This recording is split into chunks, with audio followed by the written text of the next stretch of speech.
because I think Loic wants to play every game, doesn't want to play against Newcastle because he's Newcastle. I don't think it's a motivation for him to score against Newcastle more than is a motivation for him to score against Walsall. I don't think players, they think in these things. The motivation for them is to try to play all the time.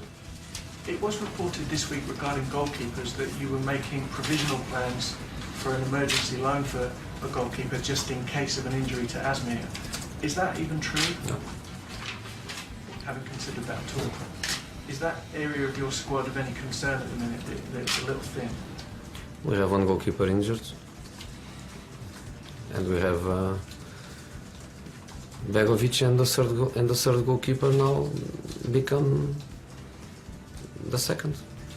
Obviously, when you start the season, you expect to have all the three goalkeepers ready for the season, and we lost Courtois for 3 months, now for 2.5 weeks, for 2.5 months.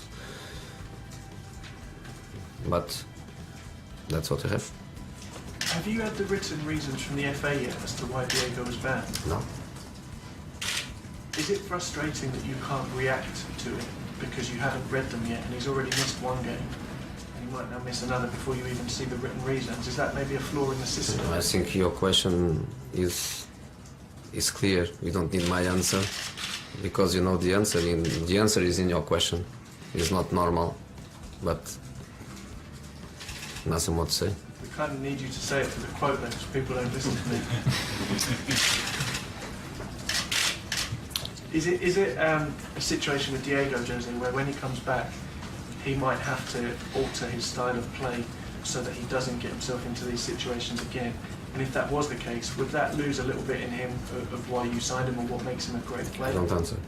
No? No. Why? Because if I answer, I'm going to be suspended. I don't want to touch the theme and everything that surrounds this situation, because I want to be on the bench. Is it a worry that referees might pay particular attention to him so they don't miss things off the ball? Don't comment. I don't comment, and I tell you why. Because in the rules book it says that some managers, they can speak about the referee before the game or after the game. Some others, they cannot. And then comes the list, and I am in the list of the ones that are punished if they speak about referees before the game or after the game. So I have to stick with that rule book, and I am in the list of the ones that cannot speak about the referee, which is what I'm doing. That doesn't exist, that rule, that list, does it? No, the rule exists that we're not allowed to talk about officials before a game. That he's on it and other people aren't? No, the rule remains that we can't talk about officials before a game. But so let's move on to the next question. You know that some can. So there's a list of people who can talk about referees. An imaginary list, but clearly. And can I ask you about your opposition manager then this weekend, who's already under intense pressure? Do you have a bit of sympathy for the scrutiny that he's trying to... I think in this country, only one manager is not under pressure. Every other manager is under pressure. So Steve is under pressure, I am under pressure, Brendan is under pressure, Pellegrino is under pressure, everybody is under pressure. We cannot lose matches, we cannot be below the expectations, we have to reach our objectives.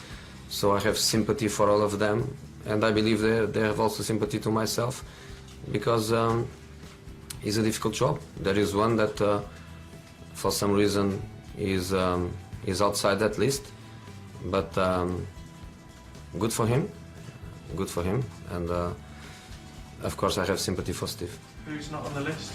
You know. I genuinely don't know. Can speak about the referees before the game, can speak about the referees after the game, can push people in the technical area, can cry in the morning, can cry in the afternoon, nothing happens, can be not achieve, keep the job, still the king.